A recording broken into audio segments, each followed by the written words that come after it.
ఆలుగడ్డ పంట సాగు చేసిన రైతన్నల పరిస్థితి అగమ్య గోచరంగా మారింది. తక్కువ కాల వ్యవధిలో పంట చేతికందుతుండడంతో అన్నదాతలు సాగుకు మొగ్గు చూపినా తీరా పంటకు మద్దతు ధర లేక నష్టాలు పాలవుతున్నారు. కొందరు రైతులైతే రవాణా ఖర్చులు కూడా రావనే ఉద్దేశంతో పొలంలోనే పారబోస్తున్న దుస్థితి నెలకొంది. ప్రభుత్వం కనికరిస్తే తప్ప తాము నష్టాల ఊబిలో నుంచి బయటపడలేమని వారు ఆందోళన చెందుతున్నారు.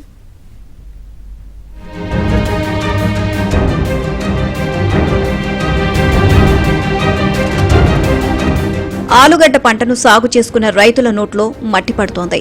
శ్రమించి పండించిన పంటను కళ్లెదుటే వదిలేస్తున్న పరిస్థితి నెలకొంది. మార్కెట్లో ఏమాత్రం గిట్టుబాటు ధరలు లేకపోవడంతో రైతులు తీవ్ర ఆందోళన చెందుతున్నారు.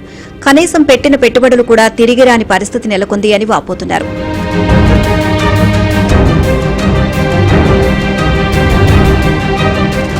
సంగారెడ్డి జిల్లా జహీరాబాద్, కోహీరు, ఝరాసంగం, ముగుడంపల్లి, మునిగిపల్లి, సదాశివపేట మండలాల్లో ఆలు పంట సాగవుతుంది. ఇక్కడి సారవంతమైన నేలల్లో మంచి దిగుబడులు వస్తాయి. 90 రోజుల్లోనే పంట చేతికి అందుతూ ఉండడంతో రైతులు సంతోషంగా సాగు చేశారు. కానీ పంటకు మద్దతు ధర లేక రైతులు నష్టాల బాట పడుతున్నారు. విత్తనం నాటిన నాటి నుంచి పంటను కంటికి రెప్పలా కాపాడుకొని తీరా అమ్మేందుకు మార్కెట్కు వెళితే ధరలు లేక దిగాలు పడుతున్నారు. ఎకరా ఆలుగడ్డ పంట సాగుకు 80,000 వరకు పెట్టుబడులు అవుతున్నాయి.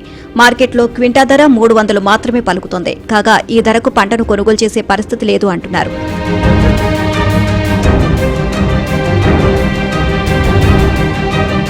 ఈ ఏడాది జిల్లాలో 6,000 ఎకరాల్లో పంట సాగు చేసినట్లు అధికారులు అంచనా వేస్తున్నారు. క్వింటా విత్తనానికి 4,000 ఖర్చు చేసి కొనుగోలు చేసిన రైతులు ఎకరాకు 8 క్వింటాళ్ల మేర విత్తనం నాటుకున్నారు. స్థానికంగా నాణ్యమైన విత్తనం అందుబాటులో ఉండకపోవడంతో ఆగ్రా వంటి ప్రాంతాల నుంచి కొనుగోలు చేయాల్సి ఉంటుంది. ఈ లెక్కన కేవలం విత్తనానికి 32,000, ఇతర పెట్టుబడులకు మరో 50,000 మేర ఖర్చు చేసినట్లు రైతులు చెబుతున్నారు. అయితే క్వింటా 1,200కు పైగా పలికితేనే గిట్టుబాటు అవుతుంది అని రైతులు చెబుతున్నారు. ఇతర రాష్ట్రాల నుంచి హైదరాబాద్లోని మార్కెట్లకు అధికంగా ఉత్పత్తులు రావడంతో ధర పూర్తిగా పడిపోవడానికి కారణమవుతుంది అని రైతులు వాపోతున్నారు. 10 ఎకరాలలో ఈసారి రేటు వచ్చేసి ₹3, ₹4 హైదరాబాద్ మార్కెట్లో ఉన్నాయి. ఒక ఎకరానికి వచ్చేసి 50,000 ఖర్చు వస్తుంది. షీడ్ మనకి ఇక్కడ ఏం చేయదు, కుర్సూరులో కాబట్టి మనం ఆగ్రా, ఢిల్లీకి తెస్తాం. షీడ్ బాగా కాస్ట్లీ పడ్డది. 50 కిలోల బ్యాగ్ వచ్చేసి 1,800, 1,700 పడ్డది.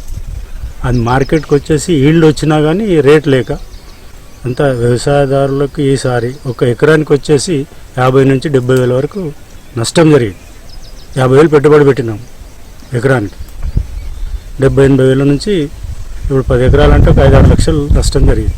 12 లక్షల ఖర్చు వచ్చింది. అక్కడ మేము తీసి ఆలుగడ్డ పంపిస్తే ₹3, ₹4 అమ్ముతుంది. ₹150, ₹200 గుత్త అమ్ముతుంది. ఆ రకంగా మేము చేన్ల కానీ ఈ ఊరాల మీద రోడ్డు పైన పడేసినాము. ₹150కు ఒక సంచి ₹200, ₹150 అమ్ముతుంది. ట్రాన్స్పోర్ట్ ఛార్జీ లేక కాక మేము ఇక్కడ పడేసినాం చేన్ల పైన ఆలుగడ్డ. కొంతమంది రైతులు పంటను భూమిలోనే ఉంచి కొన్ని రోజుల పాటు వేచి చూసినా ధర పెరిగే అవకాశాలు కనిపించలేదు. దాంతో పంటను అయిన కాడికి అమ్ముకొని బయటపడుతున్నారు. కొందరు రైతులు నేలలో నుంచి తవ్వి తీసిన కూలీల ఖర్చు, సరుకును మార్కెట్కు చేర్చేందుకు అయ్యే రవాణా ఖర్చులు కూడా వచ్చే పరిస్థితి లేకపోవడంతో అలాగే వదిలేస్తున్నారు. కోల్డ్ స్టోరేజ్లు కూడా రైతులకు అందుబాటులో లేకపోవడం కూడా సమస్యగా మారుతోంది. ఆలుగడ్డ 20 సంచులు వేసిన మొత్తం నష్టపరిహారం అయింది. పక్కకి వేసినాం చేనులో వెళ్ళి. ఎందుకట్లా ఏముడు కొంటలేరు కదండి. గిట్టుబాటు రాకొచ్చింది సార్. అది ₹3, ₹2 పోతే దానికి పెట్టుబడి ఏం లేదు సార్. ఆడున్నా సార్, పోతే ఆడ చెప్తుడు అట్లా చెప్తున్నా కానీ ఇక్కడ కొండ పోతే ఎవడు కంటలేదు దాన్ని. అది అట్లా ఏడాది అవుతుంది కదా సార్. మాకు రైతుకి ఏం గిట్టుబాటు లేదు. ₹30 ₹3 కిలో. మా దగ్గర ఒక ఎకర పొలంలో ఆలుగడ్డ వేసాం. 18 ప్యాకెట్లు ఆలుగడ్డ తెచ్చేసాం జలంధర్ నుంచి. దానికి వచ్చేసి 1500కు ప్యాకెట్ పడింది మాకు.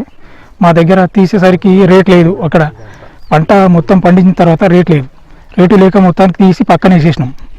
ఒక 70-80 బస్తాలు అయింది. తీసి పక్కన వేసేసినాం. ఆడ మార్కెట్కి వచ్చేసరికి మార్కెట్లో మ్యాక్సిమం ₹1 కిలో, ₹1.50 కిలో అమ్ముతుంది. తీసుకెళ్ళి ఇక్కడ నుంచి ట్రాన్స్పోర్ట్ తీయడానికి అవి ఇవి చాలా ఇబ్బందులు అవుతాయి.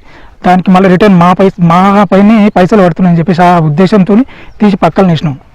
పక్కలు పారబోసేసాం. ధరలు పడిపోయిన సమయంలో పంట ఉత్పత్తులను నిల్వ చేసుకుని మళ్లీ ధరలు పెరిగిన సమయంలో అమ్ముకునే వీలు రైతులకు ఉంటుంది. దాంతో నష్టాలు లేకుండా గిట్టుబాటు ధరలు లభించే అవకాశం ఉంది. దానికి తగ్గట్లుగా కోల్డ్ స్టోరేజ్ల ఏర్పాటు చేయాలని రైతులు కోరుతున్నారు. అదేవిధంగా సబ్సిడీపై విత్తనం, ఎరువులు అందజేయాలని కోరుతున్నారు. వరి మాదిరిగానే బోనస్ ఇవ్వాలని వేడుకుంటున్నారు.